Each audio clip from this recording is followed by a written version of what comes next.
You're tuning into Black and White Sports on YouTube. The no-holds-barred truth on sports.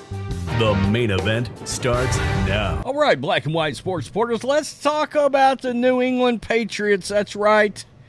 Preseason games winding down. We're steamrolling now to the start of the NFL season. The New England Patriots played last night against the Washington Commanders. The problem you have with that kind of a game is it was the Patriots 1s against the Commanders 3s, I believe was what they said last night. That gives you some real problems when it comes to evaluating what's really going on. You guys know I've been critical of the Jerod Mayo hire. Why? Because there were better head coaches available at the time. There's no world where you will ever convince me that Jim Harbaugh or Mike Vrabel weren't better choices. I don't care if you did promise the job to Jerod Mayo. I would have called an audible if you're being fair to your fan base and you want the best guy for the job. So, last night, let's start here, guys, because, this offensive line is absolutely hard. And I'm going to be real. It's as bad as anything Mac Jones saw last year, which is obviously scary, right? Jacoby Brissett is pointing to his right shoulder on the sideline.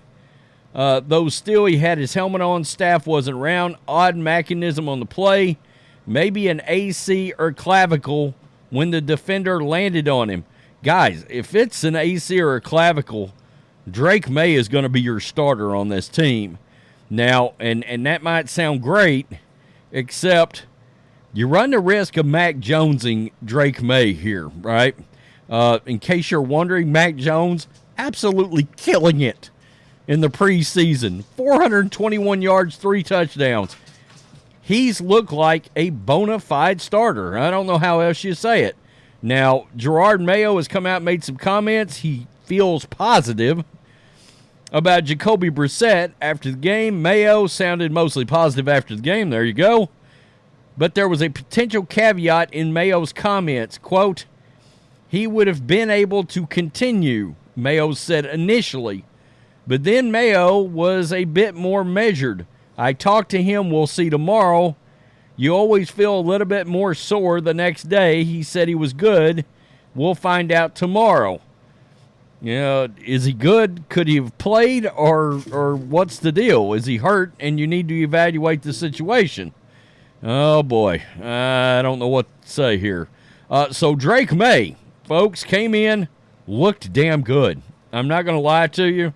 Again, I mean, potentially they basically had, if you want to call them the ones, the only offensive lineman that didn't really play around Brissett and Maye last night was David Andrews. Now, that's a big-ass offensive lineman. That's a big-ass name, right? That's a solid veteran, and it makes your offensive line better. But their offensive line still has the same problems they had last year. So, Drake Maye, run it. Here we go. And now, this went for a touchdown, but I'm gonna have some caution here. Look at this throw, all right? You see this guy right here, this cornerback? If this is a number one cornerback on a team, or if this is a first-string cornerback, there's a chance, and Drake Maye's got a strong arm, but there is a chance that gets jumped, and that guy is still scoring a touchdown right now, all right? 12 hours later, he's still running with the ball. That could have easily been an interception. I understand you got to be able to make those kind of throws, and he had a really good drive last night.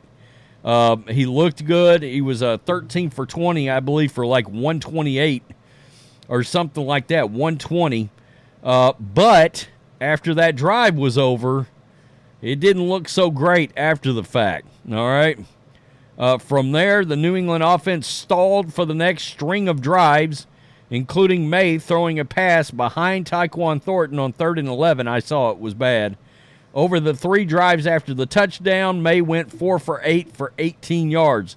Not great, but again, I cannot believe it was a 13 for 20, 126, a 99.2 rating. He looked good. He did. Now, if I'm a Patriots fan, I'm sitting back going, well, he is more mobile, and if the offensive line is that terrible, is he the guy that we actually need to have in the game because he can run for his life? Now, the problem with that is, again, you run the risk of Mac Jonesing, for lack of a better way of putting it, Drake Maye. I mean, we literally watched what looked like a competent quarterback coming out of his rookie year melt down due to lack of weapons and an offensive line that was shitty, to say the least. And it just so happens now that he's got a better offensive line and some better weapons around him, all of a sudden Mac Jones looks like a starting quarterback. Like, if I was the Vikings, I'd have been on the phone. He'd be on my team as a starter right now after J.J. McCarthy got hurt. So, anyway, point being, where does Jerod Mayo have Drake Maye?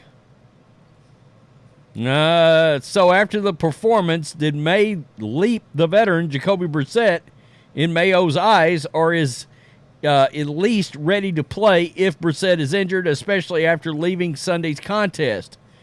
Quote, I would like to sit here and say 100% he is our second best quarterback on the roster right now.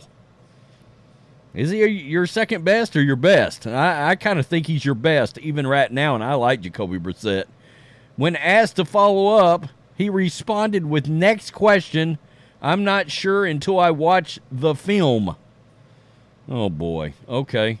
So it looks like they're really trying to do the whole let's play the veteran for the first 4, 6, 8, 10 games. They're wanting to do this gig and then bring Maye along later in the season.